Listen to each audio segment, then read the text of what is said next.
காலை ஜெபத்தை, இந்த சனிக்கிழமை ஜெபத்தை நமக்கு தேவன் அருளினபடினால் நாம் நன்றியோடு அவரை ஸ்தோத்திரிப்போம். ஸ்தோத்திரிக்கிறோம் ஆண்டவரே, ஸ்தோத்திரிக்கிறோம் ஸ்தோத்திரிக்கிறோம் ஸ்தோத்திரிக்கிறோம் ஸ்தோத்திரிக்கிறோம் ஸ்தோத்திரிக்கிறோம் ஸ்தோத்திரிக்கிறோம் ஸ்தோத்திரம் ஸ்தோத்திரம் ஸ்தோத்திரம் ஸ்தோத்திரம் ஐயா. இந்த சனிக்கிழமை தந்தபடினால் நன்றி. இந்த நேரத்தில் எங்கள் மத்தியில் இறங்கி வந்து பெரிய காரியங்களை செய்வீராக. ஸ்தோத்திரம் ஆண்டவரே. சிஸ்டர் ஜெபம் பண்ணுங்க இந்த சனிக்கிழமை ஜெபத்திற்காக.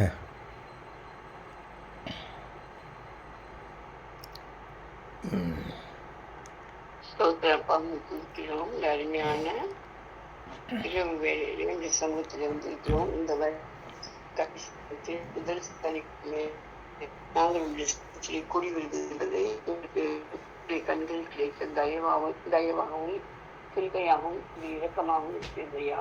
இந்த வேலையிலே எங்களை பரிசுத்தப்படுத்தும், எங்களை தகுதிப்படுத்தும், எங்களை பாவமர கழுவும், அக்கிரமங்கள் நீங்கள் சுத்திகளையும் அப்பா ஸ்தோத்திரம். அப்பா ஸ்தோத்திரம். இந்த வேலையிலே எங்களுக்கு சுத்த இதயத்தை சிருஷ்டியும் நிலைவரமான ஆவியை உள்ளத்திலே துதிக்க இல்லையா. அப்பாவை துதிக்கிறோம். இப்பொழுதும் கூட இந்த ஈவினிங் பெயரானது அப்பா ஸ்தோத்திரம் தேவன் வாயிலிருந்து அப்பா ஸ்தோத்திரம் பிறப்புகிற வார்த்தையாக இருந்து மனுஷன் அப்பத்தினால மாத்திரமல்ல தேவனுடைய வாயிலிருந்து பிறப்படுகிற ஒவ்வொரு வார்த்தையினாலும் பிழைப்பான் என்று சொல்லப்பட்ட வண்ணம் தேவன் வாயிலிருந்து பிறப்படுகிற வார்த்தையாக அது இருந்து அப்பா ஒவ்வொருவரையும் அதை பிழைக்க செய்யட்டும். பாவ சாபத்தில் இருந்து அது அவர்களை விடுவிக்கவும் அப்பா ஸ்தோத்திரம். ஒவ்வொருவரையும் அப்பா ஸ்தோத்திரம் ஸ்தோத்திரம் மரண பயத்திலிருந்து அது தப்பிவிக்கவும் தக்கதாக வல்லமையுள்ள வார்த்தைகள் எங்களுக்குள் அப்பா ஸ்தோத்திரம் அனுப்புவீராக. செய்தி கொடுக்கிற தாசனைகளும் பலப்படுத்தும், அபிஷேகம் வல்லமையினாலே நிரப்பும், ஊக்கப்படுத்தும், உற்சாகப்படுத்தும். கேட்கிறவர்கள் ஊக்கமும் உற்சாகம் அடைந்து தேவனுக்கென்று வைராகியமுள்ள சாட்சிகளாக எழும்பி பிரகாசிக்க அனுகிரகம் புரிமையா. ஸ்தோத்திரம். அப்பாவை துதிக்கிறோம், அப்பாவை துதிக்கிறோம். இந்த நாள் செய்தியானது விசேஷமானதாக காணப்படட்டும்.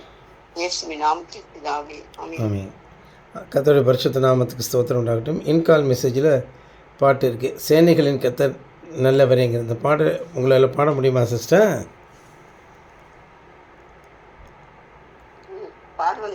அந்த இன்கால் மெசேஜில் இருக்கான்னு பாருங்கள், அது பார்க்க தெரியுமா? இன்கால் மெசேஜின்னு இருக்கும் பாருங்கள், அதில் ஒன்று கிளிக் பண்ணுங்கள்.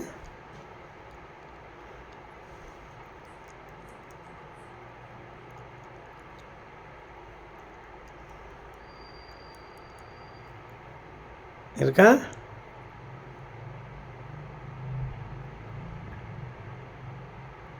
ஹலோ,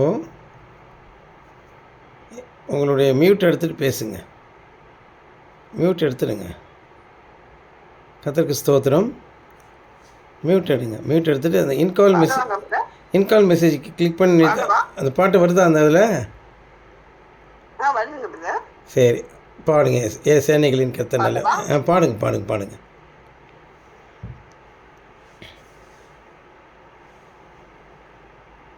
சேனைகளின் கர்த்தர் நல்லவரே, சேதமின்றி நம்மை காப்பவரே. சேனைகளின் கர்த்தர் நல்லவரே, சேதமின்றி நம்மை காப்பவரே. சோர்ந்திடும் நேரங்கள் தேற்றிடும் வாக்குகள் சோதனை வென்றிட தந்தருள்வார். சோர்ந்திடும் நேரங்கள் தேற்றிடும் வாக்குகள் சோதனை வென்றிட தந்தருள்வார். எக்காலத்தும் நம்பிடுவோம், திக்கற்ற மக்களின் மறைவிடம் பக்கபலம் பாதுகாப்பும் இக்கட்டில் இயேசுவே அடைக்கலம். பக்கபலம் பாதுகாப்பும் இக்கட்டில் இயேசுவே அடைக்கலம். இல்லங்கள் புரண்டு மோதினாலும் உள்ளத்தின் உறுதி அசையாதே. 7 மடங்கு நெருப்பு நடுவிலும் இயேசு நம்முடங்கு நடக்கின்றார். 7 மடங்கு நெருப்பு நடுவிலும் இயேசு நம்முடங்கு நடக்கின்றார். எக்காலத்தும் நம்பிடுவோம், திக்க திக்கற்ற மக்களின் மறைவிடம் பக்கபலம் பாதுகாப்பும் இக்கட்டில் இயேசுவே அடைக்கலம். வெள்ளங்கள் புரண்டு மோதினாலும் உள்ளத்தின் உறுதி அசையாதே. 7 மடங்கு நெருப்பு நடுவிலும் இயேசு நம்மோடங்கு நடக்கின்றார்.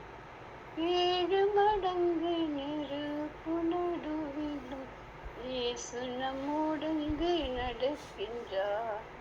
எக்காலத்தும் நம்பிடுவோம் திக்கற்ற மக்களின் மறைவிடம் பக்கபலம் பாதுகாப்பும் இக்கட்டில் இயேசுவே அடைக்கலம்.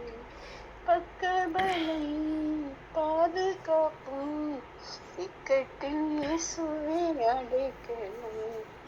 ஆழத்தில் நின்று நாம் கூப்பிடுவோம் ஆச்சரியமாய் வந்து தப்புவிப்பார்.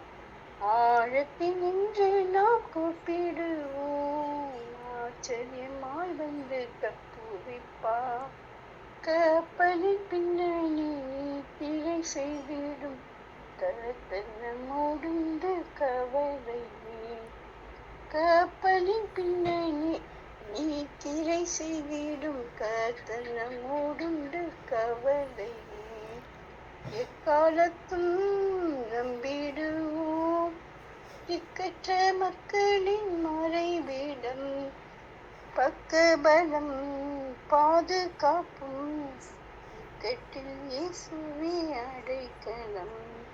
பக்கபலம் பாதுகாப்பும் இக்கட்டில் இயேசுவே அடைக்கலம். காத்திருந்து பலன் பெற்றிடுவோம் கர்த்தரின் அற்புதம் கண்டிடுவோம். காத்திருந்து பலன் பெற்றிடுவோம் கர்த்தரின் அற்புதம் கண்டிடுவோம். ஜீவனானாலும் மரணமானாலும் நம் தேவனின் அன்பில் நிலைத்திருப்போம்.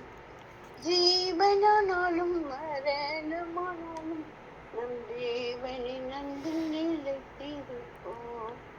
எக்காலத்தும் நம்பிடுவோம் திக்கற்ற மக்களின் மறைவிடம் பக்கபலம் பாதுகாப்பும் இக்கட்டில் இயேசுவே அடைக்கலம். பக்கபலம் பாதுகாப்பும் இக்கட்டில் இயேசுவே அடைக்கலம். இயேசு நம் யுத்தங்கள் நடத்துவார் ஏற்றிடுவோம் என்றும் ஜெயக்கொடி. இயேசு நம் யுத்தங்கள் நடத்துவார் ஏற்றிடுவோம் என்றும் ஜெயக்கொடி. யாவையும் ஜெயித்து வானத்தில் பறந்து இயேசுவை சந்தித்து ஆனந்திப்போம். யாவையும் ஜெயித்து வானத்தில் பறந்து இயேசுவை சந்தித்து ஆனந்திப்போம். எக்காலத்தும் நம்பிடுவோம் திக்கற்ற மக்களின் மறைவிடம் பக்கபலம் பாதுகாப்பும் இக்கட்டில் இயேசுவே அடைக்கலம். சேனைகளின் கர்த்தர் நல்லவரே சேதமின்றி நம்மை காப்பவரே. சோர்ந்திடும் நேரங்கள் தேற்றிடும் வாக்குகள் சோதனை வென்றிட தந்தருள்வார். சோர்ந்திடும் நேரங்கள் தேற்றிடும் வாக்குகள் சோதனை வென்றிட தந்தருள்வார். ஆமென். ஆமீன். கர்த்தர் வசனம் ஸ்தோத்திரம். வசனத்தை படிங்க சிஸ்டர்.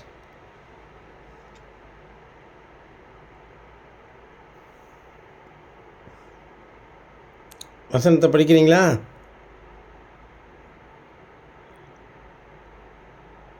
வசனத்தை படிங்க. வசனம் டிஸ்பிளே ஆகுதா? டிஸ்பிளே ஆகுதுங்க பிரதர். ம் போயிட்டு வரேன் ஒரு நிமிஷம். ம் வெளில போயிட்டு வந்துட்டேன். இப்ப டிஸ்பிளே ஆகுது பாக்குறேன். யோவேல் 2:27 ம் நான் இஸ்ரவேலின் நடுவில் இருக்கிறவர் என்றும் நானே உங்கள் தேவனாகிய கர்த்தர், வேறொருவர் இல்லை என்றும் அறிந்து கொள்வீர்கள். என் ஜனங்கள் ஒருபோதும் வெட்கப்பட்டு போவதில்லை. நீங்கள் ஒன்றுக்கும் கவலைப்படாமல் எல்லாவற்றையும் குறித்து உங்கள் விண்ணப்பங்களை ஸ்தோத்திரத்தோடு கூடிய ஜெபத்தினாலும் வேண்டுதலினாலும் தெரியப்படுத்துங்கள். பிலிப்பியர் 4:6. கர்த்தருடைய பரிசுத்த நாமத்துக்கு ஸ்தோத்திரம் உண்டாகட்டும். தேவன் நம்ம பட்சத்தில் தான் நிற்கிறாரு. இப்போ பாருங்கள், யோவேல் தீர்க்கதரிசியின் புத்தகத்தை தான் பார்த்துட்ருக்கோம். இதில் என்னென்னு கேட்டிங்கன்னா, இதுக்கு யோவேல் கடந்த நாட்களில் யோவேல் 2:21 படிக்கிறோம். தேசமே பயப்படாதே, மகிழ்ந்து கலிகூறு, கர்த்தர் பெரிய காரியங்களை செய்வார். அதனுடைய கண்டினியூஷன் தான் அது. அடுத்தது, சியோன் குமாரரே, உங்கள் தேவனாகிய கர்த்தருக்குள் மகிழ்ந்து கலிகூறுங்கள், அவர் தக்கபடி உங்களுக்கு முன்மாரியை கொடுத்து உங்களுக்கு முன்மாரியும் பின்மாரியும் ஏற்கனவே வருஷிக்க பண்ணுவார்னு. அடுத்ததாக யோவேல் 2:26, நீங்கள் சம்பூர்ணமாய் சாப்பிட்டு திருப்தி அடைந்து உங்கள் அதிசயமாய் நடத்தி வந்த உங்கள் தேவனாகிய கர்த்தருடைய நாமத்தை துதிப்பீர்கள், என் ஜனங்கள் ஒருபோதும் வெட்கப்பட்டு போவதில்லைன்னு சொல்லியிருக்கு. அடுத்து நான் இஸ்ரவேலின் நடுவில் இருக்கிறவர் என்றும் நானே உங்கள் தேவனாகிய கர்த்தர், வேறொருவர் இல்லை என்றும் அறிந்து கொள்வீர்கள் என்று என் ஜனங்கள் ஒருபோதும் வெட்கப்பட்டு போவதில்லைன்னு சொல்லி இந்த இடத்துல தானே சொல்லியிருக்கு. அருமையான காரியம் சொல்லியிருக்கேன். ஆமாம். கர்த்தருக்கு ஸ்தோத்திரம் உண்டாகட்டும். ஆமாம், இங்கே பாருங்கள், யோவேல் தீர்க்கதரிசன புத்தகத்தில் அவர் என்ன சொல்கிறார்னா, தேசமே பயப்படாதே, மகிழ்ந்து கலிகூறு, கர்த்தர் பெரிய காரியங்களை செய்வார் என்று சொல்லியிருக்கு. தேசம் என்றால் என்ன? ஒரு ஜாதி. இங்கிலீஷில் சொன்ன மாதிரி அது ஒரு ஜாதி. Be not afraid, O land அப்படின்னு போட்டிருக்கு இதில். ஓ லேண்ட் இல்லையா? ஒரு ஜாதியை தான் லேண்டுன்னு சொல்கிறார் அவர். பைபிளில் எப்பொழுதுமே ஜாதிகள் என்று சொல்லும் பொழுதும் ஒரு தேசம் என்று சொல்லப்படும் பொழுதும் அதை நம்ம பார்க்கணும். ஒரு தேசத்தில் ஒரு ஜாதி தான் இருக்க முடியும், மற்ற ஜாதிகள் இருக்கவே முடியாது. இது ஆவிக்குரிய தேசமாக இருக்கிறது. இது இஸ்ரவேல் ஜாதி, இஸ்ரவேல் தேசம். அவர்கள் ஒரு ஜாதியாக இருக்கிறார்கள். அதே போல தான் ஆவிக்குரிய பிரகாரமும் சபையும் ஒரு தேசமாகவும் ஒரு ஜாதியாகவும் காணப்படுகிறது. ஒரு ஜாதி தான் நாம் எல்லாம் இந்த இந்தியாங்கிற தேசத்தை எடுத்துக்கிட்டு பல்வேறு பாஷைக்காரராகவும் இனக்குழுக்களாகவும் நாம் இருந்தாலும் நம் தேசத்தில் ஒரு நேஷனல் ஒரு இன்டெகிரிட்டி, நேஷனல் டிவோஷன் என்ற அடிப்படையில் எல்லாரும் ஒருங்கிணைக்கப்பட்டிருக்கிறோம். இந்த தேசத்துக்கு அப்படி ஒரு கட்டமைப்பு இருக்குது. இதை குறித்து மற்ற தேசங்கள் எரிச்சல் அடையவும் கூடும், ஆச்சரியப்படவும் கூடும். இது எப்படி இவங்க வேற்றுமையில் ஒற்றுமையாக இருக்கிறார்கள். அப்படி போல தான் இஸ்ரவேல் ஜனங்கள் ஒரே தகப்பனுக்கு பிறந்தவர்கள். ஆபிரகாம், ஈசாக், யாக்கோபு மூலமாய் வந்தவர்கள். ஆமாம், அவர்கள் ஒரு ஜாதியாக இருக்கிறார்கள். அந்த தேசத்தை சொல்லுவதாக நாம் கருத்தில் கொண்டாலும் தேவன் மாம்ச பிரகாரமான ஒரு சந்ததியை அவர் சந்ததியாக எடுத்துக்கொள்வதில்லை. அவர் ஆவிக்குரிய பிரகாரமான சந்ததியை தான் அவர் கனப்படுத்துகிறார். அது நம்ம நிச்சயமாக மனதில் கொள்ள வேண்டும் அன்பானவர்களே. அவர் மனதில் கொள்வதெல்லாம் ஆவிக்குரிய சந்ததி தான். மாம்ச பிரகாரமான சந்ததியை அவர் மனதில் கொள்வதே இல்லை. அதை நாம் கவனிக்க வேண்டும். அப்படி இருக்கும்போது, சியோன் குமாரரே, உங்கள் தேவனாகிய கர்த்தருக்குள் மகிழ்ந்து கலிகூறுங்கள், அவர் உங்களுக்கு தக்கபடி உங்களுக்கு முன்மாரியை கொடுத்து உங்கள் முன்மாரியும் பின்மாரி ஏற்கனவே வருஷிக்க பண்ணுவான்னு சொல்லியிருக்கு. அப்போ என்ன சொல்ல வரார் அப்படின்னு கேட்டிங்கன்னா, இந்த தேசத்தில் தான் தேவன் மழையை பெய்ய பண்ணுவார். ஆமாம், முன்மாரி மழை என்று சொல்லும் பொழுது அது பின்மாரி மழைக்கு முன்பதாக இன்னொரு முன்மாரி இருக்கிறது. அப்போ 2 முன்மாரி அப்புறம் ஒரு பின்மாரி இருக்கிறது. இது எதை குறிக்கிறதுன்னு கேட்டிங்கன்னா, முன்மாரி என்று சொல்லும் பொழுது இது ஆவிக்குரிய ஆசீர்வாத மழையை குறிக்கிறது. அதாவது தேவனுடைய வசனங்கள் குறிக்கிறது. அப்பொழுது பாருங்கள், அந்த நாட்களிலே முன்மாரி மழை எப்பொழுதும் உபதேசத்தை தான் குறிக்கும். உபதேசம், தேவனிடத்திலிருந்து வரக்கூடிய உபதேசம். அப்போ புதிய ஏற்பாட்டிலேயே தேவன் முதலாக உபதேசத்தை முன்மாரியிலே தான் ஆரம்பிக்கிறார். அது பெந்தகோஸ்தே நாளிலே அவர்கள் கூடி வரும்பொழுது ஒரு மழை பெய்கிறது. அக்னிமயமான நாவுகள், அது அக்னி மழை. அதனால் அது பேதுரு மேலே விழும்பொழுது பேதுருவானவன் இயற்கைக்கு மேம்பட்ட விதமாக அவன் பேச துவங்குகிறான். பிதா, குமாரன், பரிசுத்த ஆவி என்று ஞானஸ்நானம் கொடுக்க வேண்டிய அவன் கர்த்தராகிய இயேசு கிறிஸ்து நாமத்தினால் ஞானஸ்நானம் கொடுக்குறான். அப்பொழுது தான் அவனுக்கு அந்த வெளிப்பாடு கிடைக்கிறது. கர்த்தராகிய இயேசு கிறிஸ்து நாமத்தினாலே ஞானஸ்நானத்தை பெற்றுக்கொள்ளுங்கள் சொல்லி அவன் பேசுவதெல்லாம் தேவன் அவன் வாயிலிருந்து பேசுகிற காரியமாக இருக்கிறது. ஆமாம், அங்கே தான் அந்த ஞானஸ்நானத்தின் போது தான் அந்த உபதேசமே ஆரம்பிக்கிறது. அந்த முன்மாரி மழை என்று சொல்லும்போது உபதேசம் பின்மாறி மழை என்பது அறுவடையின் மழை. முன்மாறி மழை என்பது அது விதைப்பின் மழை. பின்மாறி என்பது அதுவும் வந்து என்னென்னு கேட்டிங்கன்னா அறுவடையின் மழை. சரி, இது அப்புறம் வந்து இன்னொரு முன்மாறி ஒன்று வருது. அது என்னென்னா அதுவும் வந்து விதைப்பின் மழை தான். அதாவது என்னென்னு கேட்டிங்கன்னா 2 விதமான விதைப்பு அங்கே காணப்படுகிறது. அதாவது ஆதி அப்போஸ்தலர் காலத்தில் ஒரு விதைப்பு, இப்போ நவீன காலத்தில் இந்த காலத்தில் ஒரு விதைப்பு நடக்குது. புரிகிறதா? ஏனென்றால் முன்பு இருந்த சுவிசேஷம் அதன் பிற்பாடு சபை 2 காலத்துக்குள் போய் மறுபடியும் ஒரு விதைப்பு நடந்து அந்த முன்மாறி பின்மாறி மழையை இப்பொழுது நாம் பெற்றுக்கொள்கிறோம். இது என்ன? பரிசுத்தாவின் விடுதல் தான். பரிசுத்தாவி சபையின் மீது விடுகிறார். மற்ற சபைகள் எல்லாம் பரிசுத்தாவியை பெறவில்லை. பெந்தகோஸ்தே சபையினர்கள் எல்லாருமே மாய்மாலக்காரர்களாகவும் பொய்யர்களாகவும் அநியாயக்காரர்களாகவும் அக்கிரம செய்கைக்காரர்களாகவும் புத்தியில்லாதவர்களுமாக தான் இருக்கிறார்கள். இன்றைய சபைகள் எல்லாமே புத்தி இல்லாதவர்களாகவும் மாய்மாலக்காரர்களாகவும் அநியாயக்காரர்களாகவும் அக்கிரமக்காரர்களாகவும் தான் காணப்படுகிறார்களே தவிர கர்த்தருடைய பிள்ளைகளாகவோ அது சபைகளாகவோ காணப்படவில்லை. அவர்கள் குருடரும் நிர்வாணியும் பரிதபிக்கப்படத்தக்கவர்களும் அவர்கள் வெதுவெதுப்பாக இருந்து வாந்தி பண்ணப்படத்தக்கவர்களுமாக இருக்கிறார்களே தவிர அவர்களை தரித்திரர் என்று தேவன் அழைக்கிறார். ஆமாம், அவர்கள் ஆனால் அதை அறியாமல் இருக்கிறார்கள். தங்கள் மீது இருக்கக்கூடிய அறியாமல் அவர்கள் தங்களை ஐஸ்வர்யவான்கள் என்று நினைத்து கொண்டு முட்டாள்தனமான காரியங்களை செய்கிறார்கள். தேவனுக்கு புறம்பான காரியங்களை செய்கிறார்கள். இப்படியாகவே இந்த நாட்களில் இருக்கக்கூடிய உலகளாவிய அளவில் கிறிஸ்தவர்கள் இப்பொழுது இந்த செய்தியை கேட்டுக்கொண்டு கிறிஸ்தவர்கள் கூட நீங்கள் உங்கள் சபை தவறான உபதேசத்தை உடையதாக இருக்கிறது என்று புரிந்து கொள்ளுங்கள். ஆமாம், நீங்கள் மேட்டிமை கொள்ள வேண்டாம். இந்த இயேசு கிறிஸ்துவை கொண்டு மேட்டிமை கொள்ள வேண்டாம். இயேசு கிறிஸ்துவனுடைய சுவிசேஷத்தை அறிவிக்கிறவர்கள் மிகுந்த மனத்தாழ்மையாக இருக்க வேண்டும். ஆனால் இன்றைக்கு அரசியலில் ஈடுபடுகிறீர்கள். அரசியலில் இருக்கக்கூடிய தேவையில்லாமல் இந்து ஜனங்களை சீண்டுகிறீர்கள். அவர்களுடைய கோயில்களை பற்றி ஏளனமாக பேசுகிறீர்கள். அவர்கள் ஆனால் மாற்று மதத்தாரை மிகவும் அவமரியாதையாக நடத்துகிறீர்கள். ஆனால் கர்த்தர் உங்களுக்கு என்ன சொன்னார்? இன்று உன்னை போல் பிறனை நேசின்னு சொன்னார். அப்போ வந்து ரொம்பவும் ஆத்திரப்படுறீங்க. இந்து தெய்வங்களை நீங்கள் பழிக்கிறீர்கள். ஆனால் அது தெய்வங்கள் அல்ல என்பது எனக்கு நன்கு தெரியும். இயேசு ஒருவரே தேவன், ஒருவரே ரெண்டு வேறொரு தேவன் இல்லை. ஆகவே விக்கிரகமானது ஒன்றுமில்லை என்று தெரியும். ஆனால் அந்த ஜனங்களுக்கு வெளிப்பாடு இல்லாததுனால அப்படி இருக்கிறார்கள். அவர்கள் மனம் திரும்புவது குறித்து உங்களுக்கு கொஞ்சமும் இஷ்டம் இல்லை.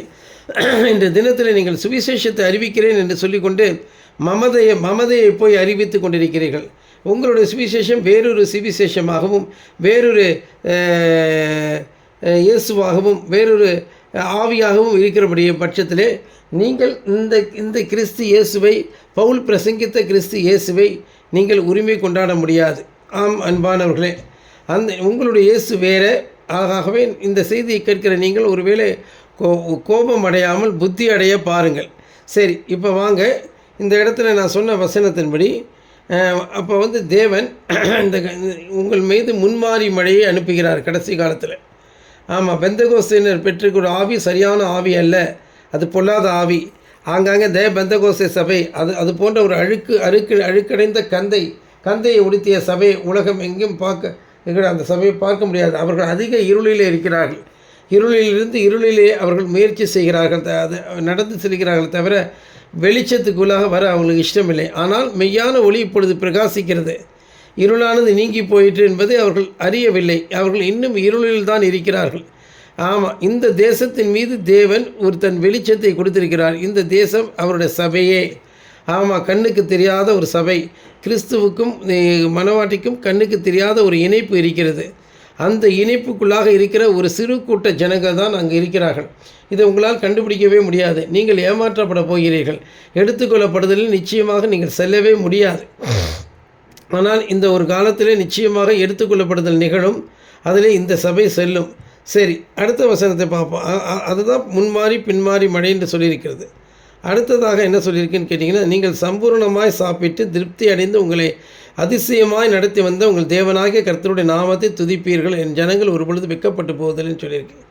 அதனுடைய அர்த்தமானது என்னன்னு கேட்டிங்கன்னா, சம்பூர்ணமான பரிபூர்ண சத்தியம், பூர்ண ரட்சிப்பு, பூர்ண சத்தியம், பரிபூர்ண சத்தியம் நமக்கு அளிக்கப்படும், பரிபூர்ண சந்தோஷம் அளிக்கப்படும். நாம் பரிபூர்ணம் அடைவோம், பூர்ணராகி கடந்து செல்வோம். பூர்ணராக்கப்பட்ட நீதிமான்களோட ஆவி என்று கேள்விப்பட்டது இல்லையா? அந்த நிலையை எய்துவோம். நாம் பூர்ணராகும் பொழுது தேவபுத்திரராக விளங்குவோம். அன்பானவர்களே, கிறிஸ்துவின் நிறைவான வளர்ச்சியை நாம் பெற்றுக்கொள்வோம். ஆமாம், அதை தான் நீங்கள் எல்லோரும் புரிந்து கொள்ள வேண்டும். கிறிஸ்துவுக்கு நிகரான ஒரு வெளிச்சத்தை நீங்கள் பெற்றுக்கொள்வீர்கள். அந்த அந்த நிறைவான வளர்ச்சியை நாம் கிறிஸ்து இயேசு இருப்பது அதான் பூர்ணராகி சம்பூர்ணமாய் சாப்பிட்டு, அதாவது வேதத்தில் இருக்கும் ஆதியாக முதற்கொண்டு வெளிப்படுத்தின விசேஷம் வரைக்கும் தேவன் இந்த மனுக்குலத்திற்கு என்ன விதமான சத்தியத்தை வெளிப்படுத்தி அவருடைய அறியாமையும் அவருடைய தேவ மகிமையற்ற நிலையிலிருந்து அவர்களை எப்படி மீட்டெடுக்கப் போகிறார் என்பது தான் சம்பூர்ணமாய் சாப்பிடுதல். இது உலக பிரகாரமான சாப்பாட்டை சொல்லவில்லை, ஆவிக்குரிய சாப்பாடு. மத்திய 5 எடுத்துக்கொள்வீர்கள் என்றால் அதிலே ஆவியில் எளிமை, துயரப்படுதல், சாந்த குணம் என்றெல்லாம் சொல்லியிருக்கிறது அல்லவா. அவர் தொடர்ந்து தன்னுடைய சுவிசேஷங்களிலே கடைசி வரைக்கும் உபதேசித்து கொண்டே இருக்கிறார். அந்த உபதேசங்களுடைய தொகுப்பு, அதன் பிற்பாடு அப்போஸ்தலர் நடவடிக்கைகளும் அப்போஸ்தலர்களுடைய நிருபங்களும் சொல்லக்கூடிய காரியங்களினுடைய தொகை என்ன, அதனுடைய கருத்து என்ன, அதனுடைய முழுமை என்ன, அதை தான் நாம் சம்பூர்ணமாய் சாப்பிட்டு நாம் பூர்ணமடைவோம். அன்பானவர்களே, இதுக்கு நம்மை ஆயத்தப்படுத்துகிறவர் ஆவியானவரே. ஆவி என்னும் கர்த்தரே, ஆவி என்னும் அச்சாரத்தை கொடுத்தவரும் அவரே. ஆகவே இதுதான் இந்த வசனம் சொல்லுகிறது. அடுத்ததாக என்னன்னு கேட்டிங்கன்னா, என் ஜனங்கள் ஒரு பொழுது வெட்கப்பட்டு போவதில்லைன்னு சொல்லியிருக்கு. கர்த்தருக்கு காத்திருக்கிற நாம் வெட்கப்பட்டு போவதில்லை, கர்த்தர் தேடுகளுக்கும் ஒரு நன்மையும் குறைபடாதுன்னு சொல்லியிருக்க. அதான் அடுத்ததாக தான் அவர் சொல்கிறார், நான் இஸ்ரவேலின் நடுவில் இருக்கிறவர் என்றும் நானே உங்கள் தேவனாகிய கர்த்தர், வேறொருவர் இல்லை என்றும் அறிந்து கொள்வீர்கள். என் ஜனங்கள் ஒரு பொழுது வெட்கப்பட்டு போவதில்லை. மறுபடியும் அவர் தான் சொல்கிறார் பாருங்களேன்.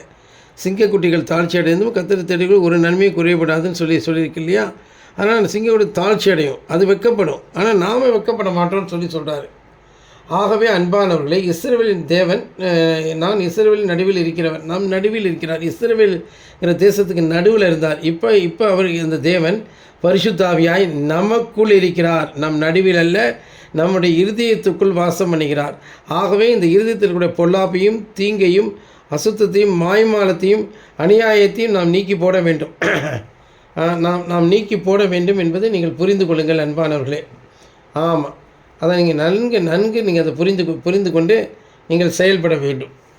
ஆம், கொஞ்சமும் கலங்காமல், திகையாமல், திகிலின்றி, பயமின்றி, நீங்கள் கொஞ்சமும் கலங்காமல், பயமின்றி, திகிலின்றி, இஸ்ரவேலின் தேவன் நம் நடுவில் இருக்கிறார் என்று சொல்வதை விட நம்முடைய இருதயத்தில் இருக்கிறார்.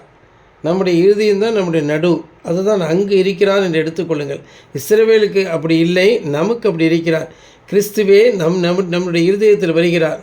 ஆமாம், நம்மிலிருந்து அவர் பார்க்கிறார், பேசுகிறார், செய்கிறார். அது எப்போ நடக்கும் பிரதர்? அந்த பரிசுத்த ஆவியான மகா வேகமாக தீவிரமாக நம்மிடத்தில் வரும்பொழுது, அப்பொழுது ஆவியானவர் சத்துருக்கு விரோதமாக கொடியேற்றுவார். இயேசுவுக்கு எப்படி பிசாசு பயந்ததோ, தேவனுடைய பரிசுத்தர் என்று நடுங்கினதோ, அதே போல் நம்மை பார்த்தும் அது நடுங்கும். அது நம்மை பார்த்தும் என்ன செய்யாது? அது நடுங்கும். ஆகவே என் அன்புக்குரியவர்களே, இந்த செய்தியை இதுக்கு மேலே நான் கொண்டு போக விரும்பலை. ஆகவே இந்த வசனங்களெல்லாம் தொகுத்து நான் பார்க்குறோம். முதலாவது என்ன சொன்னார்? அவர் என்ன சொன்னார்? தேசமே பயப்படாதேன்னு சொன்னார். தேசம் என்பது சபைதான் என்று நான் சொன்னேன். கர்த்தர் பெரிய காரியங்களை செய்ய இருக்கிறார். ஆமாம், சீயோன் குமாரரே, உங்கள் தேவனாகி கர்த்தருக்குள் களி கூறுங்கள். அவர் தக்கபடி உங்களுக்கு முன்மாரியும் கொடுத்து முன்மாறி பின்மாறி ஏற்கனவே வரிசைக்கு பண்ணுவார். அது பரிசுத்த ஆவியின் அபிஷேகம் பெந்தெகோஸ்தே நாளில் எப்படி விழுந்ததோ அதே போல் நம் மீது அவருடைய அபிஷேகம் விழப்போகிறது. ஆமாம், அடுத்ததாக என்னன்னு கேட்டிங்கன்னா, நீங்கள் சம்பூர்ணமாய் சாப்பிட்டு திருப்தி அடைந்து உங்களை அதிசயமாய் நடத்தி வந்த உங்கள் தேவனாகி கர்த்தருடைய நாமத்தை துதிப்பீர்கள். அப்பொழுது நம்ம பரிபூர்ண சத்தியத்துக்கு நேராக நடத்தப்படுவோம். ஜீவ அப்பத்தை பரிபூர்ணமாய் நாம் சாப்பிடுவோம்.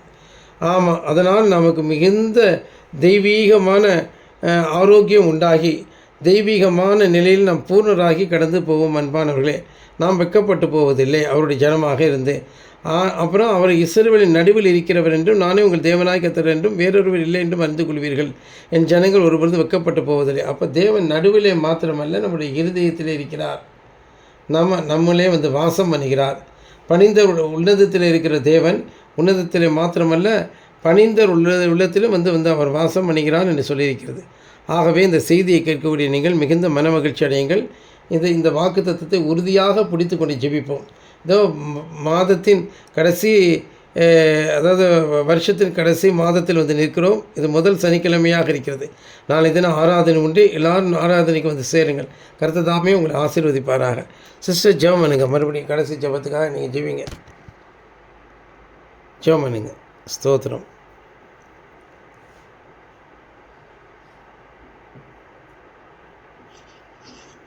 ஸ்தோத்திரப்பா, துதிக்கிறோம்ப்பா, உண்மை ஸ்தோத்திரிக்கிறோம், உண்மை துதிக்கிறோம், உண்மை ஸ்தோத்திரிக்கிறோம், உண்மை துதிக்கிறோம், உண்மை ஸ்தோத்திரிக்கிறோம்.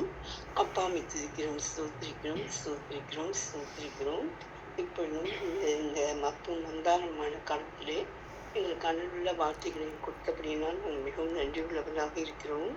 அப்பா, உண்மை துதிக்கிறோம். இந்த வார்த்தையானது அப்பா ஸ்தோத்திரம், அப்பா உண்மை துதிக்கிறோம், எங்களுக்குள் ஒரு வைராகியத்தை உண்டு பண்ணுகிறதாக அது இருக்கிறது. இப்பொழுதும் அப்பா ஸ்தோத்திரம், எங்கள் தேவனாய கர்த்தர் எங்கள் நடுவில் இருக்கிறீர் என்றும், அப்பா ஸ்தோத்திரம், அப்பா ஸ்தோத்திரம், என் ஜனங்கள் ஒருபோதும் வெட்கப்பட்டு போவதில்லை என்றும் அப்பா ஸ்தோத்திரம் நீ சொல்லி, இப்படியாக அப்பா உங்களுடைய ஜனங்களாகிய நாங்கள் இந்த உலகத்திலே எப்படி சாட்சியாக, ஜீவனுள்ள சாட்சியாக வாழ வேண்டும் என்பதையெல்லாம் இந்த வேலையிலே எங்களுக்கு எவ்வளவு அழகாக அப்பா ஸ்தோத்திரம் சொல்லிக் கொடுத்தீர். அதற்காக நாங்கள் நன்றி செலுத்துகிறோம். இப்பொழுதும் கூட அப்பாவை துதிக்கிறோம், ஸ்தோத்திரிக்கிறோம். நாங்கள் நிச்சயமாக வெட்கப்பட்டு போவதில்லை.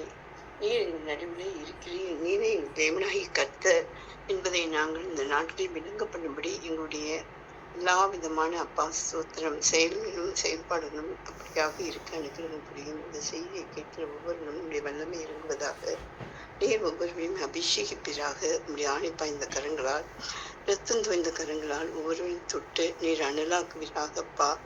ஆயா ஸ்தோத்திரிக்கிறோம், ஸ்தோத்திரிக்கிறோம். இந்த செய்தி கேட்கிற ஒவ்வொருவருடைய கண்ணீர் துடைக்கப்படுவதாக. உங்களுடைய காயப்பட்ட கரங்கள், ஆணி பாய்ந்த கரங்களை கொண்டு ஒவ்வொருடைய கண்ணீரையும் துடைத்து நிந்தையை அவர்களை விட்டு நீக்கி, அப்பா ஸ்தோத்திரம், அப்பா ஸ்தோத்திரம், அவருடைய பலகீனங்களிலே அவர்களை பலப்படுத்தி, பலகீனங்களை நீக்கி திடப்படுத்தி, தைரியப்படுத்தி, அப்பா ஸ்தோத்திரம், இதோ நான் உன் தேவன், நான் உன் தேவனாக, நான் உன் தேவன், நான் நீ அப்பா பயப்படாதே, நான் உனக்கு துணை நிற்கிறேன் என்று சொல்லி அவர்கள் ஒவ்வொருவரையும் நீர் ஐயா ஸ்தோத்திரம் ஆற்றி தேற்றி பலப்படுத்துவீராக, திடப்படுத்துவீராக. அப்பா ஸ்தோத்திரம், வார்த்தையை விசுவாசிக்கத்தக்கதான அப்பா பிரகாசம் உள்ள மனக்கண்களை ஒவ்வொருவருக்கும் தாரும். செய்து கொடுத்த தாசன் இந்த நாளில் மிகவும் நீர் மகனை நீர் ஆசீர்வதியும். இவ்வளவு அப்பா ஸ்தோத்திரம் உடைய ஜனங்கள் தேவனை மறந்து தூரம் போய் அவிசுவாசத்தோடு அவபக்தியோடு காணப்படுகிற இந்த கொடிய நாட்களிலே, அவபக்தியுள்ள இந்த நாட்களிலே மகனை நீர் அப்பா ஸ்தோத்திரம் உமக்கென்று ஜீவனுள்ள சாட்சியாக உண்மையான ஊழியம் செய்யும்படி உடைய உண்மையும் உத்தமமான ஊழியக்காரனாய் நீர் வைத்திருக்கிற அன்புக்காக நாங்கள் நன்றி செலுத்துகிறோம். மகனை இன்னும் மகன் தாங்கி நாங்கள் ஜெபிக்க எங்களுக்கு பலத்தை தாரும். நாளைய தினம் ஆராதனை பொருட்படுத்திக் கொள்ளும். மழையை நிறுத்தி போடுமையா. நாளைய தினம் மழை பெய்ய வேண்டாம். உடைய ஜனங்களாகி நாங்கள் உண்மை மகிழ்ச்சியோடு நாங்கள் ஆராதிக்க அடுக்கிறோம் புரியும். இயேசுவின் நாமத்தில் பிதாவே, ஆமீன். ஆமீன். எங்கள் நல்ல தெய்வமே, வானம் பூமி படைத்தவரே, இம்மட்டுமா இந்த யோவேல் தீர்க்கதரிசி குறித்து எங்களுக்கு எவ்வளவு உற்சாகம் முட்டினேன். தேசமே பயப்படாதே சுனீரையா, உமக்கு ஸ்தோத்திரம் ஐயனே. அப்பாவே உமக்கு ஸ்தோத்திரம், ஸ்தோத்திரம் ஆண்டவரே. அதை தொடர்ந்து அதில் உள்ள வசனங்களை எங்களுக்கு வியாக்கியானப்படுத்தி கொடுத்தீர். இது உலக மனுஷர்களுக்கு கொஞ்சமும் புரியாது ஆண்டவரே. அது கிறிஸ்தவர்களுக்கு புரியவே புரியாது. முக்கியமாக உலக பிரகாரமான கிறிஸ்தவர்களுக்கு இதை கேட்கும் பொழுது அவர்கள் குழப்பமடைவார்கள், அவர்கள் ஆத்திரமடைவார்கள், இல்லாவற்றில் அலட்சியம் செய்வார்கள். இங்கே தான் அவர்கள் தோற்று போகிறார்கள் ஆண்டவரே. ஆனால் எங்களுக்கோ அது மகா ஞானமும் அறிவும் புத்தியும் தெளிவையும் கொடுக்கிறது, நம்பிக்கையை கொடுக்கிறது. அதனால் தான் இந்த உலகத்தில் வாழ்ந்து கொண்டிருக்கிறோம். ஆகவே அதை சொல்லியிருக்கிறபடியே ஆண்டவரே ஸ்தோத்திரம் ஆண்டவரே. பரிசுத்த ஆவியினுடைய அபிஷேகத்தை பெற்று சம்பூர்ணமாய் சாப்பிட்டு நாங்கள் சந்தோஷமாக இருக்க உதவி செய்யும். எங்கள் இருதயத்தில் வந்து வாசம் பண்ணி எங்களை தேவபுத்திரர்களாகவே நடத்தும். பெரிய காரியத்தை செய்வீராக. கன மகிமை துதியெல்லாம் எடுத்துக்கொள்ளும். எல்லாவற்றையும் உடைய பாதத்தில் வைக்கிறோம் ஐயா, உமக்கு ஸ்தோத்திரம். இயேசு கிறிஸ்துவ நாமத்தில் ஜெபிக்கிறோம் பிதாவே. முற்றிலுமாக தாழ்த்துகிறோம். இந்த பங்கு பெற்ற எல்லாரும் ஆசீர்வதியும். இந்த ஆன்லைனில் கேட்கக்கூடிய எல்லா ஜனங்களையும் கூட நீர் ஆசீர்வதித்து வழி நடத்துமா நான் கெஞ்சி ஜெபிக்கிறேன் ஐயா. ஸ்தோத்திரம், ஸ்தோத்திரம், ஸ்தோத்திரம், ஸ்தோத்திரம், ஸ்தோத்திரம், ஸ்தோத்திரம் ஆண்டவரே. நாளை தினம் ஆராதனைக்கு எல்லாரும் அழைத்து வந்து சேர்ப்பீராக. இயற்கை சகோதரி ஜெபித்தது போலவே சாதகமாக்கி தாரும். எல்லாம் நன்மையாக முடியட்டும். இயேசுவின் நாமத்தினாலே நாங்கள் சம்பூர்ணமாய் சாப்பிடுவேன் சொல்லிக்கூட பூர்ணராகி நாங்கள் கடந்து செல்வோமாக. இயேசு கிறிஸ்து நாமத்தில் ஜெபிக்கிறோம் பிதாவே. ஆமேன், ஆமேன், ஆமேன். பாதத்தில் விழுந்து பணிந்து கொள்கிறோம். கர்த்தராகிய இயேசு கிறிஸ்து நாமத்தில் ஜெபிக்கிறோம் பிதாவே. ஆமென், ஆமென், ஆமென்.